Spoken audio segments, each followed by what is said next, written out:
Hi, my name is Tim.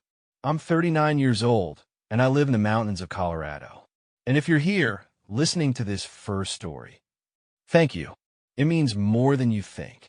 I want to start this channel for years.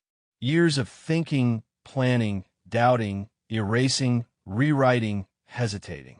I kept telling myself, not now, later, when life calms down, when you're ready. But the truth is, life never calms down. You never feel ready. And waiting just makes the silence inside louder. So today, at 39, sitting in my small wooden cabin with a cup of coffee that's already gone cold, I finally decided it's time. Time to tell my story. Time to be honest. Time to look back at everything, even at the things I've spent years trying to forget. This first episode, this introduction, is not just about who I am now, but how I became this man. Every step, every mistake, every love, every betrayal, every crossroad, they all built me. And over the next weeks, months, maybe years, I'm going to tell you everything. Piece by piece, memory by memory. But today we begin at the beginning. Part 1, my home, my silence. I grew up in a little mountain town that most people never notice on a map. A handful of houses, a gas station, a diner with greasy pancakes, and a school that looked more like a storage building than a place where futures were shaped. But it was home. If you've never lived in the mountains, let me explain something. Mountains don't just surround you. They shape you. They listen. They hold your secrets. You grow up knowing wilderness, knowing weather, knowing silence. Especially silence. I used to think silence was peaceful, but the older I got, the more I realized silence can also be heavy. It can sit on your chest and press down like a weight, especially when you carry things you never talk about. My parents were simple people. Dad worked construction most of his life, the kind of man who could fix anything but struggled to say the sentence, "I'm proud of you," out loud. Mom worked nights at a clinic in a nearby town. She had this quiet strength, the kind that doesn't shout or demand attention, but fills a room anyway. Life was simple, small, predictable, and like most kids from small towns, all I wanted was to get out. I didn't know where I wanted to go. I just knew I didn't want to stay. Part 2, 17 years old, 1 foot in the future when I turned 17, everything felt huge and invisible at the same time. Like life was waiting for me, but I had no idea what it looked like. Everyone around me seemed to have some sort of plan: college, work, the military, family businesses. I had none, but I did have one thing: a cheap guitar I bought at a pawn shop and a head full of songs I didn't know how to write. Music wasn't my dream. It wasn't anything that special, just something that made me feel less alone when nights felt too quiet. Anyway, the real story begins not at 17, but at 19. College, a place that cracked me open in ways I never expected. Part 3, arriving at college, I didn't go far.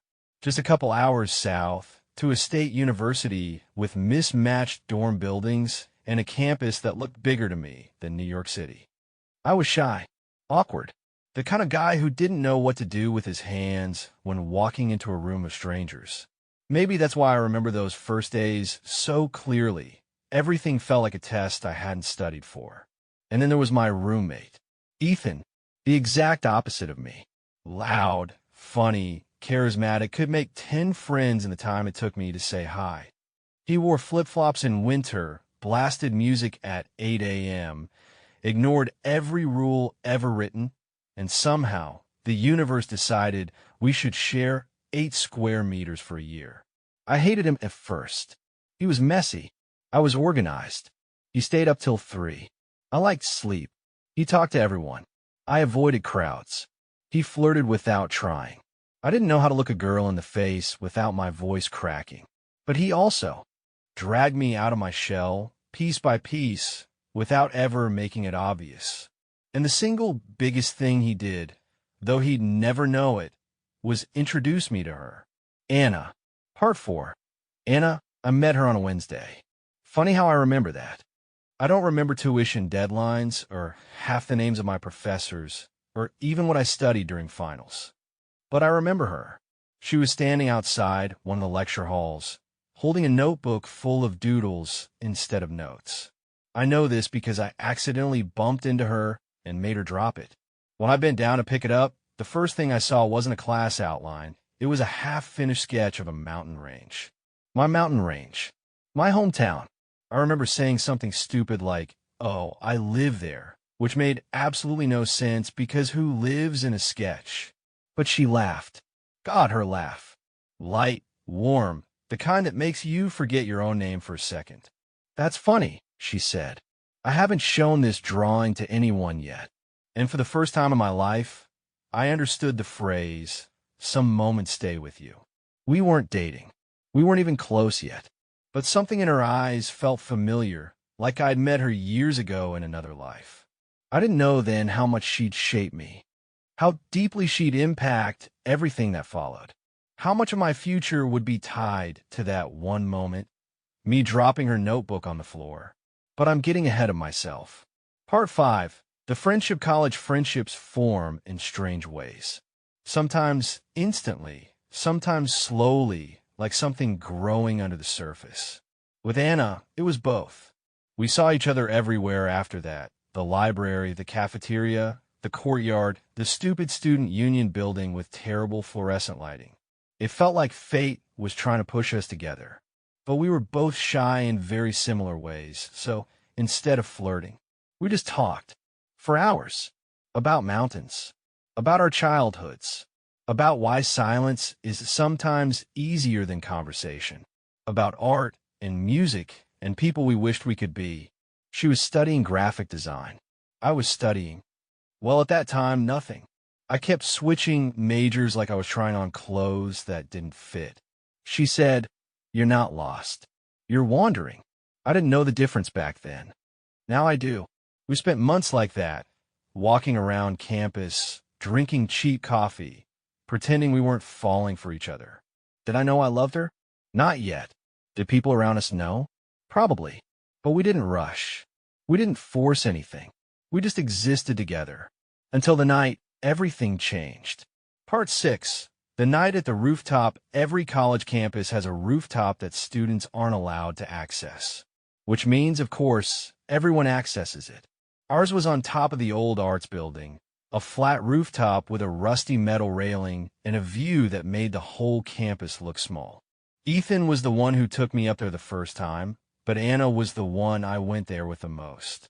One night, mid-October, the air already cold enough to sting, we climbed up there with 2 cups of vending machine hot chocolate. The sky was painfully clear, the kind of cold night where stars look sharper than usual, like someone turned up the contrast. We sat shoulder to shoulder, close enough to feel the warmth through our jackets, but not close enough to admit what that meant. She said, "Do you ever think about what you want your life to be?" I told her the truth. No, I think about what I don't want it to be. She laughed softly, a sad kind of laugh. I think about everything I want, and I'm scared I'll never get it. I asked, "What do you want?" She didn't answer immediately. She just leaned back, looked at the sky, and whispered, "Someone who sees me." And I swear, something inside my chest tightened so suddenly, so sharply, I could barely breathe. I didn't admit it then, but in that moment, I realized I was falling in love with her. For real. For the first time in my life. Part 7. The first love. We didn't start dating after that rooftop night. You'd think we would. A romantic movie would have made that the big confession scene. But real life isn't a movie. Instead, we spent the next few weeks pretending nothing changed, but everything had. She sat closer. I listened harder. She started wearing the scarf. I said, "Look nice on her." I started showing up earlier to our study sessions without telling her. Little things. Small things. But love is built in the small things. One afternoon, sitting on the grass outside the student center, she rested her head on my shoulder, just for a second. Just long enough for me to memorize the weight of it. And that tiny gesture broke the dam inside me. I knew I loved her, but I didn't say it. Not yet. Because for the first time in my life, I was terrified of losing something I didn't even have. Part 8. The confession. It happened on Friday. A cold, windy, nothing special Friday. We were walking back to the dorms after a late class. Fall leaves blowing around us, streetlights flickering, that familiar college smell of cheap pizza and stress in the air. She was quieter than usual, hands buried in her coat pockets, eyes on the pavement. I asked if she was okay. She said something I didn't expect. Tim, I think I like you more than I should. Her voice was barely above a whisper. I froze, literally stopped walking. She kept going for a few steps before turning around, confused. What? She asked. And after almost a year of knowing her, after months of pretending we weren't already tangled in something deeper, I finally said the words, Anna, I'm in love with you. She didn't hug me. She didn't jump into my arms. She didn't cry or smile or do any of the dramatic things movies teach you to expect. She just exhaled, like she'd been holding her breath for months and could finally breathe. Then she stepped closer, took my hand, and whispered, I'm really happy you said that. Part 9. The relationship. If you've ever been in love for the first time, real love, you know what the beginning feels like. Everything is new. Everything is intense. Everything feels bigger than it actually is. We were inseparable. Every breakfast, every walk to class, every late-night study session. We were together. She had this way of making ordinary things feel cinematic. We'd go grocery shopping, and it felt like a scene from a romance drama. We'd sit on the floor listening to music, and it felt like time stopped. We weren't perfect. We were young, emotional, sometimes insecure. But we were good for each other. For a while. Part 10. The first crack. Love doesn't break suddenly. It cracks quietly. The first crack appeared spring semester. Small, barely noticeable. She became distant, not cold, just absent, distracted, tired, always thinking about something she wouldn't tell me. One night, sitting in the dining hall, she said, I feel like I'm losing myself. I asked what that meant. She said she didn't know, but she did. She just wasn't ready to admit it. And neither was I. I held on her tighter, maybe too tight. She pulled away, maybe too far. Little arguments, little misunderstandings, little doubts, and all of it led to the moment that changed everything. Part 11. The betrayal. This is the hardest part to talk about. Not because I'm angry now, but because back then I didn't understand anything. It was late April. Weather warming up, people outside more, everyone pretending finals weren't coming. I was walking to the arts building to meet Anna. We were supposed to study together. When I turned the corner, I saw her on the stairs. With another guy. Not kissing, not holding hands, just talking. But the way she looked at him, I knew that look. Because she used to look at me that way. It felt like the world tilted sideways. When she saw me, she stood up quickly. Too quickly. Tim? Hey, I don't remember his name. Or maybe I never heard it. I said something like, I'll wait for you inside. But what I really meant was, I'm not sure I know you right now. She came inside a minute later, sat across from me, hands shaking a little. She said, he's just in my design class. I nodded, but the air felt different. Then she said something she didn't mean to say. I didn't expect him to be there. That sentence. That one stupid sentence. That was the moment I realized something was happening, even if she didn't admit it yet. She wasn't cheating. She wasn't doing anything wrong. But her heart was shifting, and I was losing her. Part 12.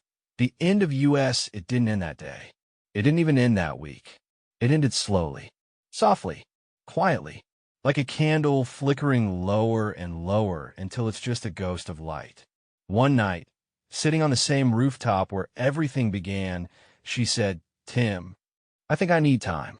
I think I need space to figure out who I am. I said, I'm right here. We can work through this. She shook her head. That's the problem. I don't want you to fix me. I want to learn how to fix myself. And just like that, the girl who taught me what love was, taught me what loss was. We broke up 2 weeks before summer break. No drama. No jilling. No final kiss. Just two people, letting go. And I carried that heartbreak with me for years, longer than I should have. Part 13, the man I became. Everything after that, my relationships, my failures, my choices, was shaped by that first love and its ending.